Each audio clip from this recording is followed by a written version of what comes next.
Alright guys, Halloween. Things have been hectic at work. Well, it started off fairly, and then by the middle of the week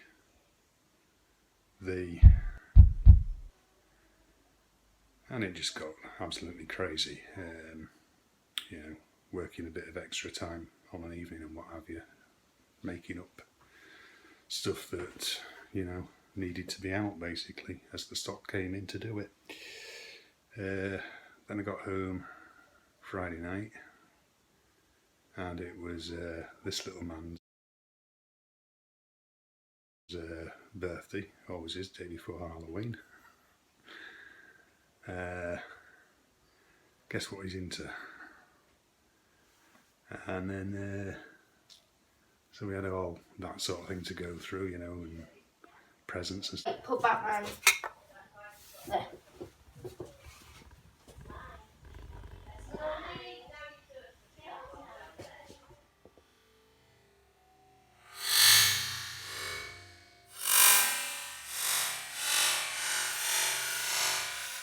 Hey, stuff like that, and the birthday cake. Brains.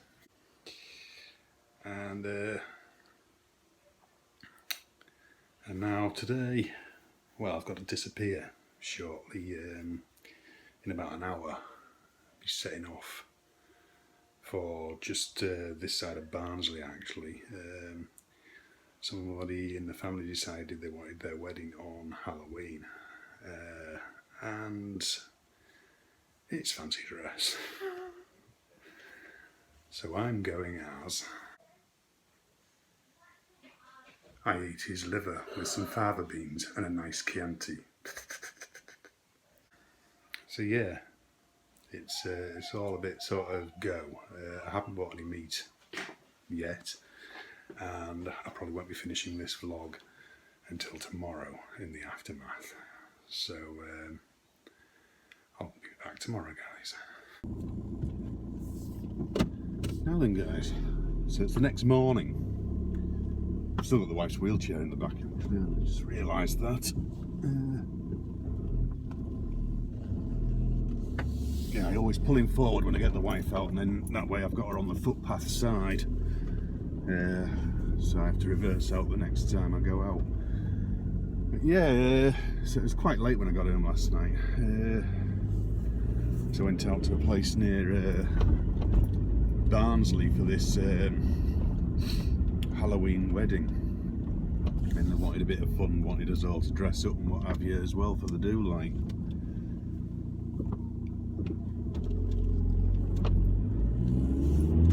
So yeah, I'm just off to go and get some bits and pieces for tea. It's not going to be major cooking today. I'm just going to have chicken and chips, I think, chicken chips and gravy. Maybe some peas if they're wanted. So yeah, weather's nice today. Started off a bit with some fog apparently, although I missed that. I was still in bed. I didn't drink because I had to drive back.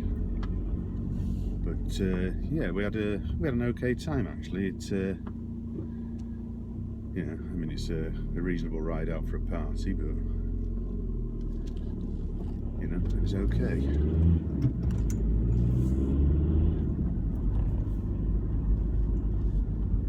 So yeah, I'm off to just have to go down the bypass this time because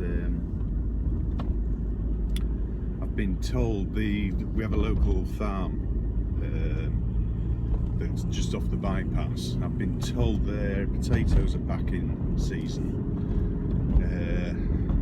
I'll know as soon as I get near there, because they'll have a sign out saying potatoes £6 a sack.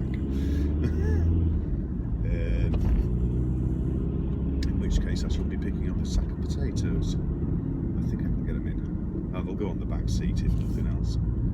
I forgot about the wheelchair. It's a big wheelchair, this one, you see. It doesn't just fold up sideways and collapse up. It's It's a big one that tilts, and the backrest tilts and everything as well, so it takes up the entire boot nearly. That's why I always have to try and get estate cars if I can, really, or station wagons as you call them in the States. Wow, that sun's quite bright. We've got some scooter lads on their way back. They must have been out to Brid for the day.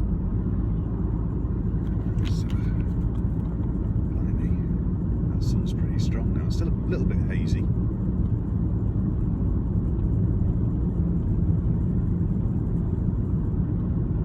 Just looking for...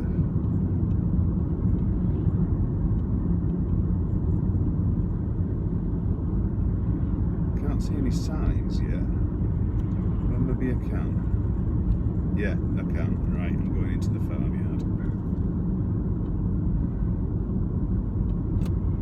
Right, here we go.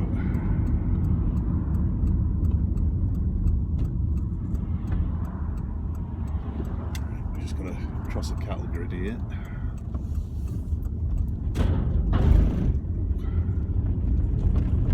Right, I believe they're £6 a sack, so I'm going to have to put them on the back seat, definitely.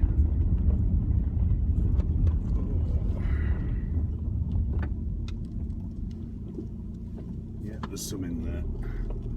It's a help yourself and chuck the cash in a tin job. Be just a minute, guys.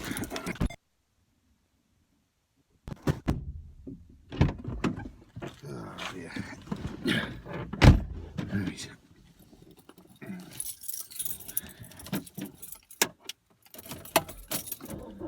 Right. That's that. I could actually just about, I was just looking, I could just about get them in the boot, but I've been messing about, so I've just put them on the back seat. And there's usually a working dog roaming, but not about today. So that's a sign of the times in there. Yeah, it's sad that people do that. I mean, it's only £6 for a sack of potatoes here.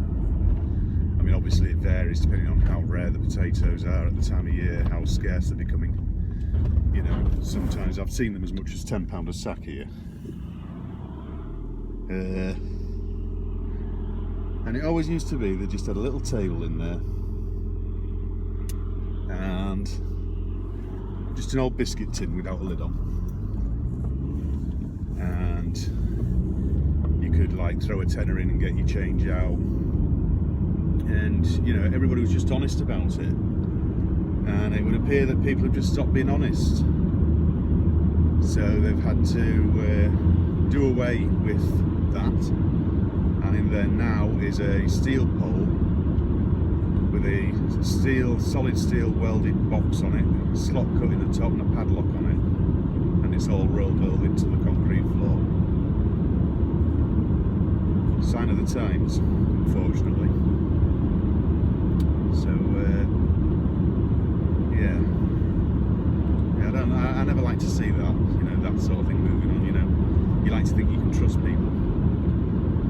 But anyway, on with my day, although afternoon now, it's, we are 10 to 2. So yeah, I'm just going to go and pick up the little bits and pieces at Tesco's. I'll need my bags with me as well, actually. I'll probably need more than one bag this time. So, yeah, it's... Oh, I'll tell you what I heard. Apparently it happened last night while I was out of the area. Now, Driffield Rugby Club, they always have a bonfire each year. And it's one of them, you know, where you pay some money to go in and go and see it, like, and it's a proper display, and it is a good display that they put on. Some arsehole, for want of a better way of putting it, has gone and lit the fire early. So now they're going to be struggling to put a fire back together. by next weekend. I'm assuming it'll be on the Saturday night, which I know is after Bonfire Night, which is the Thursday, I believe, this year, is it? I think so. So it'll be like a couple of nights later. They usually put it on one of the weekends. So yeah, somebody went and set light to the fire. So that's sort of, you know, scuppered that. So now they'll be working hard to try and rebuild the fire. Now, I'm not sure whether they can build it on the same bit, because obviously they use a pitch that's out of season, you see, and that scorches the grass, of course, and they have to get sorted out for another area, and then it gets, you know, reseeded next season and what have you.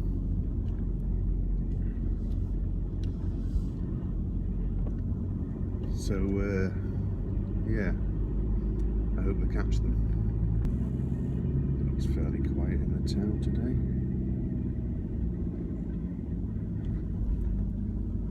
Like I say, it's a nice day. Maybe they're all catching, topping up their suntans. It's actually quite warm if you get in the sun.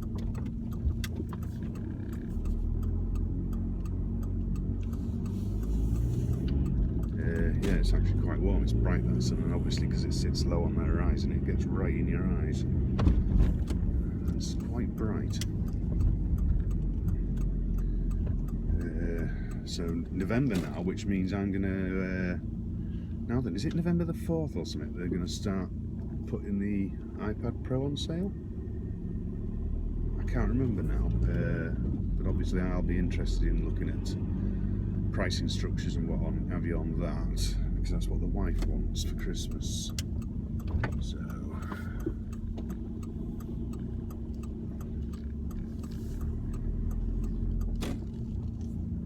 any parking space will do. This one here will do. So yeah, we're finally sorted now on when I'm working away. That is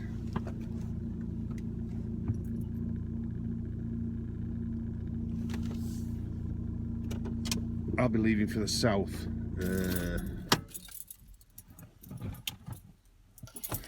Tuesday morning, around about somewhere between 2 and 3 a.m. And I'll be back Wednesday morning between 5 and 7 a.m. That's usually how it sort of works out. We end up out for just over 24 hours sort of thing. Usually get about 7 hours sleep somewhere in the middle of there. So yeah, we have a job just north of London, then on to Hastings, and then later in the year we'll have all the northern ones. But so yeah, it's now fixed that that's when we're doing it. So I've had my car sorted, the CV joint's done, oil's been changed. I went and got my rear brake pads, got it on the drive, got the wheel off, got the caliper split, and then found that on this car you need a special tool for the rear caliper, and normally on rear calipers they don't bother with the special tool. And normally you can manage by banging a screwdriver in and using, say, a woodworking clamp to press down on it, and then you can wind the caliper back in. This one, however, they've gone to extra lengths of making that tool extremely fancy and awkward. So I'm not sure what I'm going to do yet.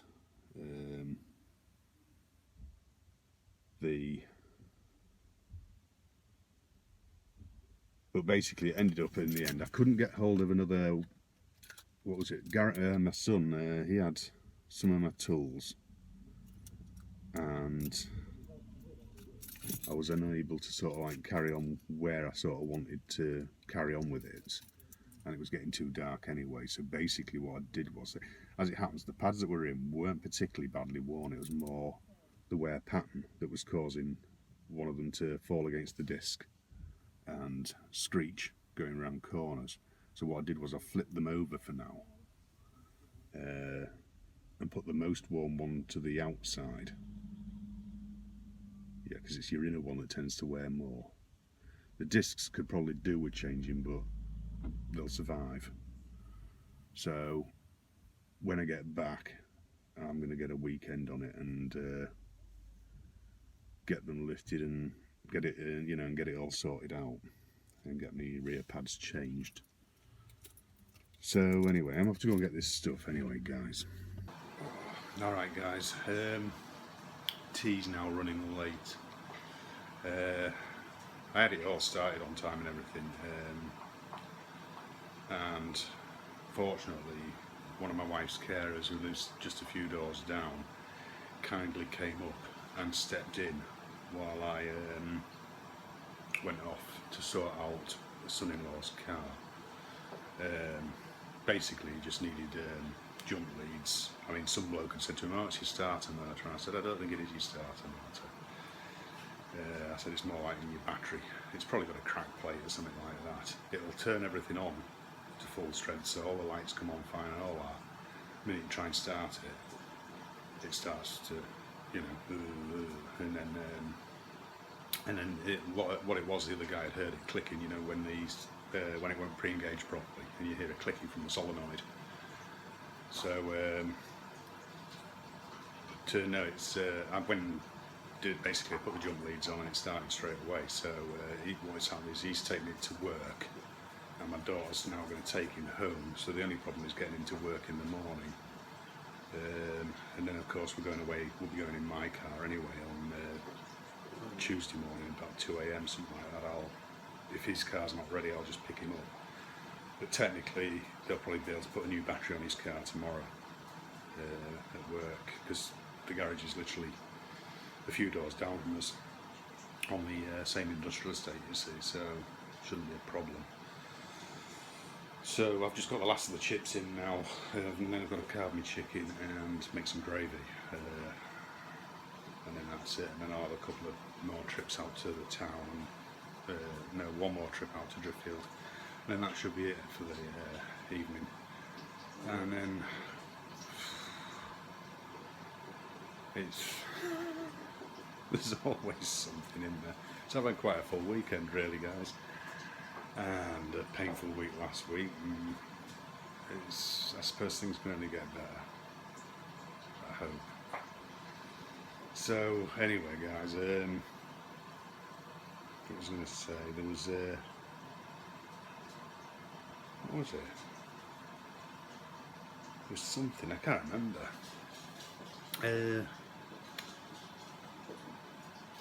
Yeah, it's just gone. My head's firing on that many different things in all different directions. I just, you know, what are you lot after? Got two of them chewing on a dog chew and another one just mooching round and round in circles. So they're probably just upset with me because they haven't had any carrot this week. So anyway, so yeah, I'm going to leave it there, guys. Not the most interesting of vlogs at all this week. It probably takes up far too much of your time for you to have even gotten this far through it. So anyway, guys, I'll call it off here, and hopefully I'll see you next weekend in a better frame of mind. Alright, cheers guys, see you next time.